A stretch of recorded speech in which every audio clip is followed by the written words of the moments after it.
ইব্রাহিম আলাইহিস সালাম দোয়া করেছে, রব নেক সন্তান দেন। আল্লাহ বলেন, আপনাকে একজন সন্তান দিলাম, সে হলো হালিম। এই সন্তান দুনিয়ায় ভূমিষ্ঠ হবার পর পরীক্ষা শুরু। আল্লাহ বলে, ও খলিল, এই দুগ্ধপোষ্য সন্তান আর তার মারে নিয়ে রাইখা আসবেন ওই জনমানবহীন প্রান্তর। আজকে যেই জায়গায় 24টা ঘন্টা লক্ষ লক্ষ মানুষের সমাগম বাইতুল্লাহর পাশে, নূহ আলাইহিস সালামের মহাপ্লাবনে এটা একটু ক্ষতিগ্রস্ত হয়ে গেছে। শুধুমাত্র উঁচু একটু ডিভির মতো আছে, আর কোনো কিছু নাই, লোকজন কিছুই নাই, গাছগাছালি নাই, ফল ফলাদি নাই, নদী পুকুর খাল নাই, পানিও নাই, খাবারও নাই। ওইখানে রেখে আসছে। লম্বা কথা, সন্তান ওই জায়গায় বড় হয়েছে। এরপরে আল্লাহ তাআলা আরেক পরীক্ষা নিলেন ইব্রাহিম আলাইহিস সালামকে। সন্তান যখন বাবার সাথে চলার উপযুক্ত, আল্লাহ তাআলা ইব্রাহিম আলাইহিস সালামকে স্বপ্নে দেখাচ্ছে যে ইব্রাহিম আলাইহিস সালাম সন্তান ইসমাঈল আলাইহিস সালামকে জবাই করতেছে। নবীগণের স্বপ্ন হলো ওহী, তার মানে যেটা স্বপ্নে দেখছে ওটা করার আদেশ দিছেন কে? আরো জোরে বলেন না, কে? আল্লাহ। ইব্রাহিম আলাইহিস সালাম স্বপ্নে দেখছে, স্বপ্নের কথা সন্তানকে আইসা বলতেছে। ইব্রাহিম আলাইহিস সালাম সন্তানকে বলে, ইয়া বুনাইয়া ইন্নী আরা ফিল মানামি আন্নী আযবাহুকা ফানজুর মাযা তারা। হে আমার সন্তান, আমি স্বপ্নে দেখেছি যে তোমারে আমি জবাই করতেছি, এই ব্যাপারে তুমি কি বলো? বুঝে থাকলে কথাগুলো জবান খুলে জবাব দিবেন। জবাইয়ের আদেশ দিয়েছেন কে? আরো জোরে বলেন, কে? আল্লাহর আদেশ মান্য করার ক্ষেত্রে কারো পরামর্শের দরকার আছে নাকি? নামাজের সময় হয়েছে, আজান হয়েছে, আমি যদি এখন বাইরে কই, ভাই আমি কি নামাজ পড়তে যাবো, উনি যদি কয় না ভাই যাওয়ার দরকার নাই, তাহলে আমার কি না যাওয়া উচিত না যাওয়াই উচিত? তার মানে যেটার আদেশ আল্লাহ করেছেন ওইটার ব্যাপারে কেউ যদি না করে, ওই না মানার সুযোগ নাই, আমাকে করতেই হবে, কারণ আদেশটা কার? তাই ইব্রাহিম আলাইহিস সালাম তো স্বপ্নে দেখছে সন্তানরে জবাই করতেছে, কিন্তু সন্তানের কাছে গিয়ে বলে, সন্তান স্বপ্নে দেখলাম তোমারে জবাই করতেছি, তা তুমি তার কি বলো? এখানে পরীক্ষা মূলত আল্লাহ ইব্রাহিম আলাইহিস সালামকে করতেছে, আর ইব্রাহিম আলাইহিস সালাম ছেলেরে পরীক্ষা করতেছে। যে ওই যে আল্লাহ বলছিল আপনারে যে সন্তান দিয়েছি এটা তো হালিম, সহনশীল, আল্লাহর আদেশ মান্য করার ক্ষেত্রে সে কিলোকাল করে না, যা আদেশ তাই মানে। তা দেখি তো হালিম কিনা। এখন এই সন্তান যদি বলতো, আব্বু 86 বছর বয়সে আল্লাহ আমারে দিছে, আল্লাহ তাআলা আপনাকে জবাই করতে বলছে, আপনি একটু আল্লাহরে বলেন না যে এই আদেশটা বাদ দিয়া অন্য কোনো বিষয়ের আদেশ দিতে। আপনাদের কি মনে হয়, সন্তান যদি এটা বলতো তাহলে ইব্রাহিম আলাইহিস সালাম আর জবাইয়ের প্রস্তুতি নিতেন না? আপনারা মনে হয় কথা বুঝতেছেন না, তাই না? কি বুঝছেন? আমি আপনাকে কই নাই তো, আমি উনাকে জিজ্ঞাসা করতেছি। যদি ইসমাইল আলাইহিস সালাম বলতো আব্বু জবাইয়ের দরকার নাই, অন্য কিছু করেন, তাইলে মনে হয় ইব্রাহিম আলাইহিস সালাম আর জবাইয়ের প্রস্তুতি নিত না? নিত। জবাব টবাব দিয়েন, তাজা না মরা বুঝমু কেমনে? আল্লাহর হুকুম পালন করার ক্ষেত্রে কেউ যদি মানা করে তাহলে সেই মানা শোনার কোনো সুযোগ নাই। তবে মনোভাব তো জানা যাবে, ছেলের মনোভাবটা কি, এইটা মূলত উনি জানতে চাইছেন। কিন্তু সন্তান তো হালিম। বাবা যখন বলছে ফানজুর মাযা তারা, হে আমার সন্তান এই ব্যাপারে তুমি কি বলো? সন্তানের জবাব, ইয়া আবাতি ফাআল মা তু'মার সাতাজিদুনি ইনশাআল্লাহু মিনাস সাবিরিন। সন্তান বলে, ও পিতা, আপনাকে আল্লাহ তাআলা যা আদেশ করেছে আপনি ওইটাই করেন, তার মানে আপনি আমারে জবাই করেন। ইব্রাহিম আলাইহিস সালাম বাবা, হয়তো আল্লাহর আদেশে সন্তানকে ছুরির তলে দিয়া দিছে, কিন্তু অন্তরে মায়া, চোখে পানি থাকবে, এটা স্বাভাবিক। আমার আপনার নবীজির সন্তান ইন্তেকালের পরে আমার আপনার নবীজিও কান্না করেছেন। সন্তান বলতেছে, পিতা আল্লাহ যা আদেশ করেছে আপনি সেটাই করেন। উপরন্তু সন্তান পিতাকে সান্ত্বনা দিয়ে বলতেছে, সাতাজিদুনি ইনশাআল্লাহু মিনাস সাবিরিন। ও আমার পিতা, ইনশাআল্লাহ আপনি আমাকে ধৈর্যশীলদের অন্তর্ভুক্ত পাবেন। এখানে আমার যেই কথাটা বলা উদ্দেশ্য, ইব্রাহিম আলাইহিস সালাম নেক সন্তান চেয়ে আল্লাহ তাআলার কাছে দোয়া করেছেন। আল্লাহ এমন সন্তান দিয়েছে যেই সন্তান পিতার কথায় আল্লাহর নির্দেশ পালনার্থে হাসি মুখে বাবার ছুরির তলে চলে গেছে। কিন্তু আফসোস আমাদের, আমরা ঢাকা শহরে অনেক সময় অনেক পিতা এসে দোয়া চায়। দোয়া কি জন্য?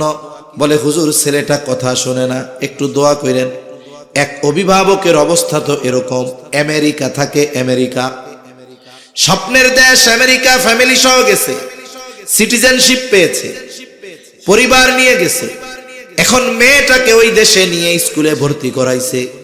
মা বাবা 5 ওয়াক্ত নামাজ পড়ে, স্বাভাবিকভাবে আমাদের দেশের দিনদার।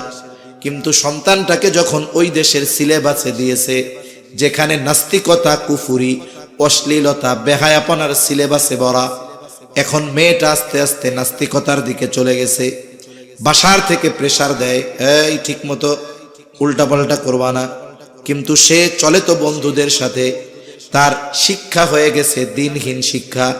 এইবার মেয়েটা আস্তে আস্তে বড় হলো, বন্ধুরা পরামর্শ দিয়েছে, এখন তোমার বয়স 18, তুমি এখন স্বাধীন, তোমার মা বাবা তোমারে ডিস্টার্ব করে, 1 নম্বরে একটা জিডি করো। থানায় ওই মেয়ে মা বাবার নামে জিডি করছে। এবার বন্ধুরা বলছে, এখন তুমি স্বাধীন, তোমার যা মন চায় করতে পারবা, তুমি একটা পার্মানেন্ট জব ধরো, চাকরি। পার্মানেন্ট এক জায়গায় কাজ করে।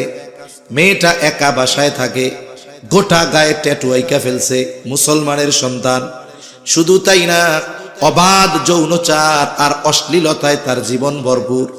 মা বাবা কান্নাকাটি করে আর বলে, হুজুর একটু দোয়া করেন, তদবির শিখায়া দেন, কেমন করে মেয়েটারে লাইনে আনা যায়, আমি তো কিছুই জানি না। মা বাবার কথা এইরকম, তাহলে সন্ধান দেন, যদি কুফুরি কালাম করা লাগে এটা করে হলেও সন্তানরে ফিরায় আনতে হবে। সন্তান অবাধ্য হয়ে গেছে সর্বোচ্চ। এটা তো বিদেশে, দেশে একজন এসে কয়, হুজুর ছেলে কথা শুনে না। কেন? কই দুনিয়ার এমন কিছু নাই সন্তানের জন্য করি নাই, যা চাইছে তাই দিছি, কিন্তু কথা শুনে না হুজুর। কি দিছে এখন? ফিরিস্তি শোনায় আর কি, এই দিছি। কয় যা চাইছে তাই দিছি, যা খেলনা চাই তাই দেই। এরপরে হুজুর বাসায় একটা রুমে এসি, সেটা শুধুমাত্র আমার সন্তানের রুমে, আমরা গরমে কষ্ট করি, তারে এসি লাগাই দিছি, খুব ভালো। আমি অফিসে যাই লোকাল বাসে, রিক্সায়, হেঁটে হেঁটে, ওর স্কুলে যাওয়ার জন্য গাড়ি কিনে দিয়েছি, ভালো। কয় হুজুর যখন ছুটির সিজন হয়, ছুটি হয় শিক্ষা প্রতিষ্ঠান, দেশ বিদেশের বিভিন্ন জায়গায়, যে জায়গায় যাইতে চাই সেই জায়গায় তারে নিয়ে যাই, সব কিছু করছি হুজুর, কিন্তু এখন ডানে বললে বামে যায়, বামে বললে ডানে যায়, কোনো কথাই শুনে না। মনে মনে কই সবই করছেন, কিন্তু ঠিক মতো দোয়া খায়ের করবার পারেন নাই। যা করার দরকার ছিল এটা করেন নাই। আপনি যা করছেন এতে তো তার জীবনের কল্যাণ নয়, আরো অকল্যাণ হয়েছে। ইব্রাহিম আলাইহিস সালামের দোয়ার ফসল ইসমাইল আলাইহিস সালাম, এই দোয়ার প্রভাবটা কত, যে বাবার কথায় আল্লাহর নির্দেশ পালনার্থে হাসি খুশি চেহারায় ছুরির নিচে চলে যায়। আর আমাদের সন্তান ডানে বলতে যাইতে বললে বামে যায়, বামে বলতে বললে ডানে যায়, একটা কথাও শুনে না। এই অভিযোগ অনুযোগ অনেক অভিভাবকের আছে না নাই? দোয়া করা হয় নাই ঠিক মতো, এজন্য এই অবস্থা। এজন্য সন্তানের জন্য বেশি বেশি নেক দোয়া করা, এটা সন্তান তারবিয়াতের অন্যতম একটি অংশ। দোয়ার প্রভাব হয়তো আমরা দেখতে পারি না, কিন্তু দোয়ার প্রভাব এই সন্তানের জীবনে প্রভাব ফেলে। এখন নেক দোয়া করবে স্বামী স্ত্রী 2 জন মিলে, দোয়া চলতেছে কিন্তু সন্তান হয় না।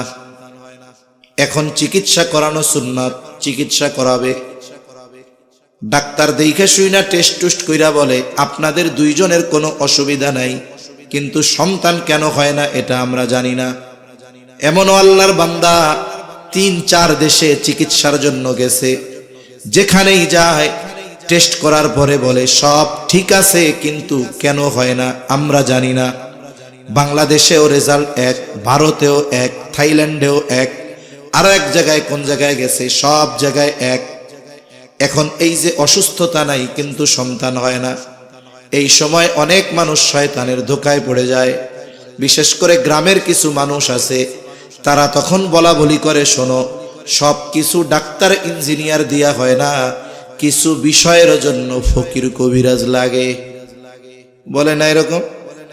মিয়া সব জায়গায় ডাক্তার দিয়া কাম হয় না, ওই জায়গায় এক দরবার আছে গরম গরম, ওই জায়গায় গেলেই বুলাবান হয়ে যায়।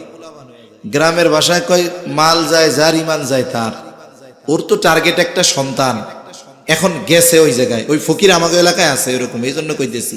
আমাকে ওটা কি করে, ওই জায়গায় পাশে বলে যাওয়ার পরে বলে যে অমুক দিন আমার মেলা বা ওরস, এখন এই মাজারের নামে একটা গরু মানত করো। ও চিন্তা করে লাখ লাখ টাকা ডাক্তারের কাছে দিছি, একটা গরু 50,000, অসুবিধা কি, যদি পোলাপান হয়তো হইল।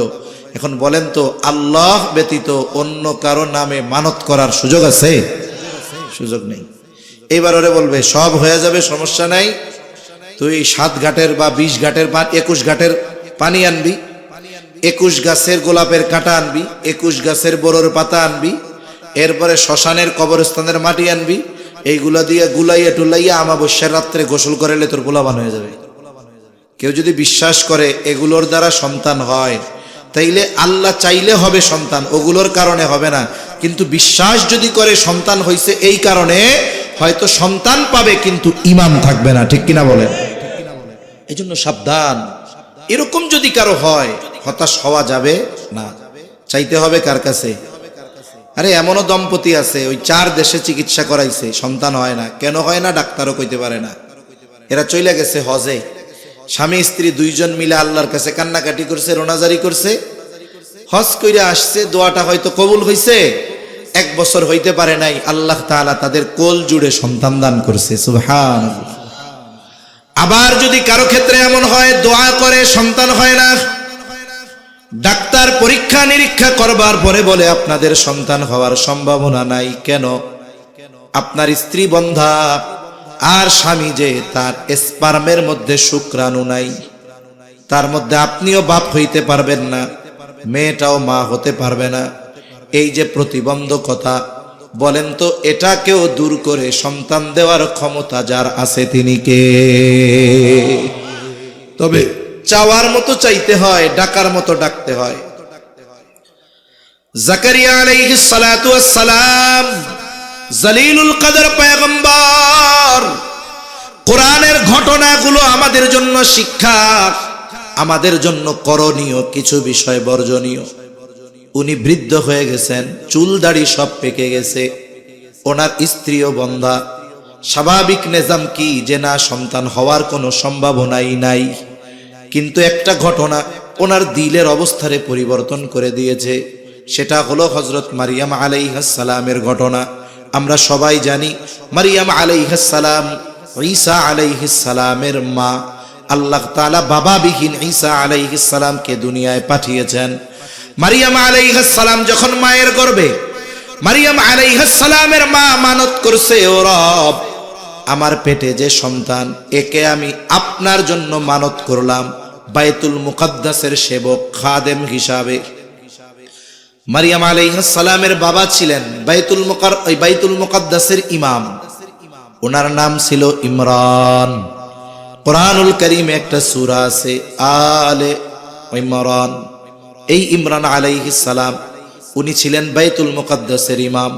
ওনার মেয়ে মারিয়াম আলাইহিস সালাম, উনি যখন মায়ের গর্ভে, ওনার মা মানত করছে, এই সন্তান আমি আপনার নামে মানত করলাম, এ বাইতুল মুকাদ্দাসের খেদমত করবে, ইবাদত বন্দেগী কইরা বাকি হায়াত কাটায়া দিবে, মানত করছে। মুফাসসিরিনে কেরাম বলেন এইখানে মূলত মারিয়াম আলাইহিস সালামের মা আল্লাহ তাআলার কাছে ছেলে সন্তান চেয়েছে।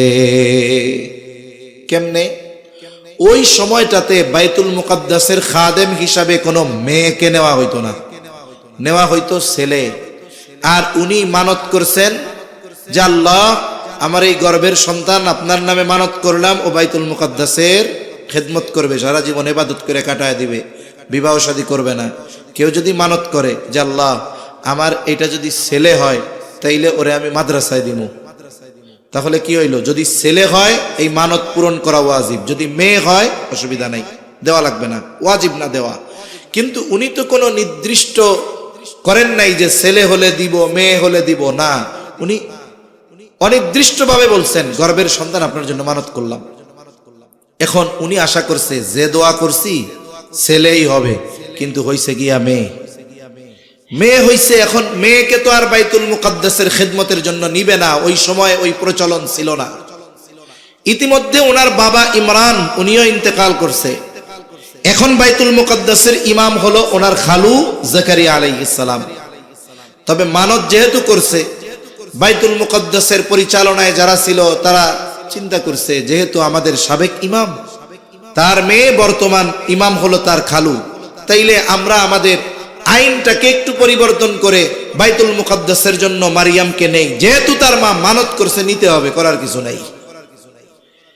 এখন এর রক্ষণাবেক্ষণের দায়িত্ব কে নিবে? ছোট বাচ্চা লালন পালন করতে হবে, বড় হবে।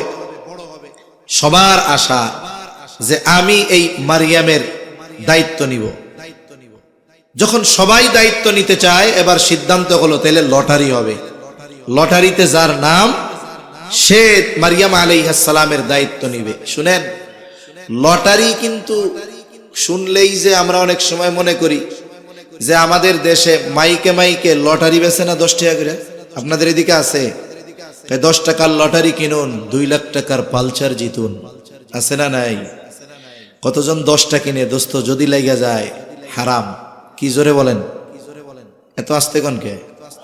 এই লটারি কি জোরে বলেন? রেড ক্রিসেন্টের লটারি আগে অনেক চলতো, 10 টাকায় 40 লক্ষ টাকা। হারাম। কি জোরে বলেন? হারাম। যাক, আমি লম্বা ব্যাখ্যার দিকে যাব না, কথা এমনি অনেক হয়ে যাইতেছে। এখন লটারি কি? এই লটারি হলো কি? এটা কোনো টাকা পয়সার লটারি না, তো দায়িত্ব সবাই নিতে চাই, কিন্তু নিতে তো পারবে একজন। এখন ওই একজনকে এটা লটারির মাধ্যমে নির্ধারণ করা হবে, এই লটারি জায়েজ, কোনো অসুবিধা নেই। এখন লটারি দিল, প্রথমবার নাম উঠছে হযরত জাকারিয়া আলাইহিস সালামের। সবাই কয় আবার দেন। দ্বিতীয়বার আবার দিছে, আবার জাকারিয়া আলাইহিস সালামের। না না, আবার দেন তো, এইবার যার নাম উঠে সে হবে। আবার লটারি দিছে, আবার নাম জাকারিয়া আলাইহিস সালামের। পরপর 3 বার। আল্লাহ তাআলাও চাইছেন এইটা, যে সবাই তো দায়িত্ব নিতে চায়, তবে মারিয়ামের খালু সে যদি দায়িত্ব নেয়, তার রক্ষণাবেক্ষণ করবে তার খালা, এই জায়গা যত্ন বেশি হবে। মারিয়াম আলাইহিস সালাম খালার ঘরে আস্তে আস্তে বড় হইছেন। কিছুদিন পর ওনার জন্য বাইতুল মুকাদ্দাসের সাথে একটা আলাদা রুম করা হলো। উনি দিনের বেলায় ওই জায়গায় ইবাদত বন্দেগী করেন, আর রাতের বেলা খালার কাছে থাকেন। সময়ের সাথে সাথে তিনি প্রাপ্তবয়স্কা হয়ে গেছেন। পবিত্রতা অর্জনের গোসলের জন্য তিনি এক জায়গায় কাপড় টানাইছেন। যখন তিনি পবিত্রতা অর্জনের গোসল করবে, হঠাৎ একজন সুদর্শন যুবক ওনার সামনে হাজির। উনি দেখে ভয় পেয়ে গেছে। ভয় পেয়ে সাথে সাথে আল্লাহ তাআলার কাছে দোয়া করতেছে। তিনি দোয়া করে আল্লাহ তাআলার কাছে বলেন, ক্বালাত ইন্নী আউযু বিররহমানি মিনকা ইন কুনতা তাকিয়া। একজন সদ্য প্রাপ্তবয়স্কা হওয়া মেয়ে যখন তার সামনে একজন সুদর্শন যুবক আসবে, ওর তো ভিতরে ভয় কাজ করবে। আল্লাহর পরীক্ষাও হতে পারে মারিয়াম আলাইহিস সালামের ব্যাপারে, কিন্তু পরীক্ষায় উনি পাস। দেখার সাথে সাথে বলতেছেন, ইন্নী আউযু বিররহমানি মিনকা ইন কুনতা তাকিয়া, আমি দয়াময়ের কাছে তোমার ব্যাপারে আশ্রয় চাই যদি তুমি খোদাভীরু হও। কারণ তার চেহারার মধ্যেও খোদাভীরুতার ছাপ রয়েছে, এজন্য বলছে তুমি যদি আল্লাহ ভীতু হও তাহলে আমি আল্লাহর কাছে, দয়াময়ের কাছে তোমার থেকে আশ্রয় চাই। এবার এই যুবক সাথে সাথে পরিচয় দিল যে আমি কোনো সাধারণ মানুষ টানুষ নয়। উনি বলতেছে, ক্বালা ইন্নামা আনা রাসূলু রাব্বিক, লিআহাবা লাকি গুলামান যাকিয়া। এবার ওই মানবরূপী ফেরেশতা বলে, ইন্নামা আনা রাসূল রাব্বিক, আমি তোমার রবের পক্ষ থেকে প্রেরিত হয়েছি, তোমাকে আল্লাহর পক্ষ থেকে একজন সন্তান দেওয়ার জন্য আসছি, ছেলে সন্তান। মারিয়াম আলাইহিস সালাম অবাক হয়ে বলেন, কি বলো? ক্বালাত আন্না ইয়াকুনু লি গুলামু ওয়ালাম ইয়ামসাসনি বাশারু ওয়ালাম আকু বাগিয়া। কি বলতেছো, আমার ছেলে হইব? আমারে কোনো পুরুষ স্পর্শ করে নাই, আমি ব্যভিচারিণীও নয়, কেমনে আমার সন্তান হবে? ফেরেশতা জিবরাইল আলাইহিস সালাম বলেন, ক্বালা কাযালিক ক্বালা রাব্বুকি হুয়া আলাইয়া হাইয়্যিন। জিবরাইল আলাইহিস সালাম বলে, তোমার রব বলছে তিনি যেভাবে চান সেভাবে হবে। হুয়া আলাইয়া হাইয়্যিন, আর সন্তান দেওয়া এটা তার জন্য অতি অতি সহজ। এইবার জিবরাইল আলাইহিস সালাতু ওয়াস সালাম তাফসীরের মধ্যে আসছে ওনার বুকের মধ্যে একটা ফু দিয়েছেন। এবার গর্ভে চলে গেল ঈসা আলাইহিস সালাম, উনি প্রেগন্যান্ট। তাফসীরের মধ্যে আসছে উনি যে গর্ভে সন্তান এটা কেউ জানতে পারে নাই যতক্ষণ না ঈসা আলাইহিস সালাম দুনিয়ায় ভূমিষ্ঠ হয়েছেন। আর আল্লাহ তাআলার নির্দেশে মারিয়াম আলাইহিস সালাম ওই সন্তান কোলে করে যতক্ষণ না তিনি ওনার সম্প্রদায়ের কাছে আসছেন ততক্ষণ পর্যন্ত কেউ জানতো না মারিয়াম আলাইহিস সালামের গর্ভে একটা সন্তান আছে। স্বাভাবিকভাবে কি হয়, যদি কেউ প্রেগন্যান্ট হয় কয়েক মাস পর থেকেই ওই নারীর শারীরিক গঠন পরিবর্তন হয়। সন্তান ভূমিষ্ঠ হওয়ার সময় যত নিকটবর্তী হয় শারীরিক গঠন তত পরিবর্তন হয়। কিন্তু মারিয়াম আলাইহিস সালামের অবস্থা কি? ওই যে শুরুতে যেই রকম সন্তান ভূমিষ্ঠ হওয়ার আগ পর্যন্ত ওই রকম। আল্লাহ তাআলা মানুষের নজর থেকে ওনার গর্ভাবস্থাকে আল্লাহ তাআলা আড়াল করে রাখছে, ওনার খালাওটের পায় নাই, কেউ জানে না। স্বাভাবিকভাবে অতীত থেকেই একটা নিয়ম ছিল, যদি কোনো নারী প্রেগন্যান্ট হয়, গর্ভবতী হয়, তাহলে অন্যান্য সময়ের তুলনায় তার প্রতি একটু যত্ন বাড়ায় দেওয়া হয়, একটু ভালো খাওয়ানো হয়, দুধ, ডিম, যেই সময় যেই ফল থাকে, আনার, বেদানা, আপেল, কমলা, এগুলো একটু বেশি খাওয়ানো হয়। অতীতেই নিজাম ছিল। ডাক্তারও বলে যে গর্ভবতী যে তাকে এই ধরনের খাবার খাওয়াবেন যেগুলো আয়রন, ক্যালসিয়াম, পটাশিয়াম আছে। এতে কি হবে, মা যদি পুষ্টি পায় তাহলে বাচ্চা ভালো হবে, এজন্য ভালো খাওয়ায়। কিন্তু মারিয়াম আলাইহিস সালাম যে প্রেগন্যান্ট এটা তো দুনিয়ার কেউ জানে না। জানে কে? আরো জোরে কোন, কে? আল্লাহ। তাহলে মারিয়াম আলাইহিস সালামকে ভালো খাওয়ানোর দায়িত্ব আল্লাহ দুনিয়ার কাউকে দেন নাই। মারিয়াম আলাইহিস সালামকে ভালো খাওয়ানোর জিম্মাদারি যিনি নিয়েছেন তিনি কে? ওই যে মারিয়াম আলাইহিস সালাম দিনের বেলায় তিনি পাশে রুমের মধ্যে থাকতেন, জাকারিয়া আলাইহিস সালাম মাঝে মধ্যে গিয়ে খোঁজ খবর নিতেন কিছু লাগবে কিনা। যখনই তিনি এইবার ঘরের মধ্যে ঢুকেই দেখেন হরেক রকমের ফলমূল মারিয়াম আলাইহিস সালামের সামনে। কুল্লামা দাখালা আলাইহা জাকারিয়াল মিহরাবা ওয়াজাদা ইনদাহা রিজকা। যখনই ঢুকেই দেখে যে হরেক রকমের ফলমূল, আবার যেই ফলগুলো তার সামনে এগুলো বাজারেও নাই, গাছেও নাই, সিজনও না, কিন্তু ফলগুলো এমন টসটসা তরুতাজা, কেমন যেন এইমাত্র গাছ থেকে ছিঁড়ে আনা হয়েছে, অমৌসুমী ফল। তা জাকারিয়া আলাইহিস সালাম জিজ্ঞাসা করতেছে, ইয়া মারইয়ামু আন্না লাকি হাদা, হে মারিয়াম এগুলো তোমার জন্য কোথার থেকে আসলো, তুমি কোথায় পাইলা? মারিয়াম আলাইহিস সালামের সহজ আর সোজা জবাব, ক্বালাত হুয়া মিন ইনদিল্লাহ, এই ফলমূল, এই রিজিক যার পক্ষ থেকে এসেছে, যিনি দিয়েছেন তিনি কে? জাকারিয়া আলাইহিস সালাম পয়গম্বর। গাছে থাকা লাগবে না, বাজারে থাকা লাগবে না, কোথাও থাকা লাগবে না। আল্লাহ তাআলা যদি চান ওই জিনিস বান্দারে দিতে পারেন, এটা আল্লাহর জন্য অতি অতি সহজ। এ বিশ্বাস আমাদের আছে না নাই? আমরা সবাই বিশ্বাস করি, তবে নবী রাসূলদের মতো বিশ্বাস আমাদের হবে না।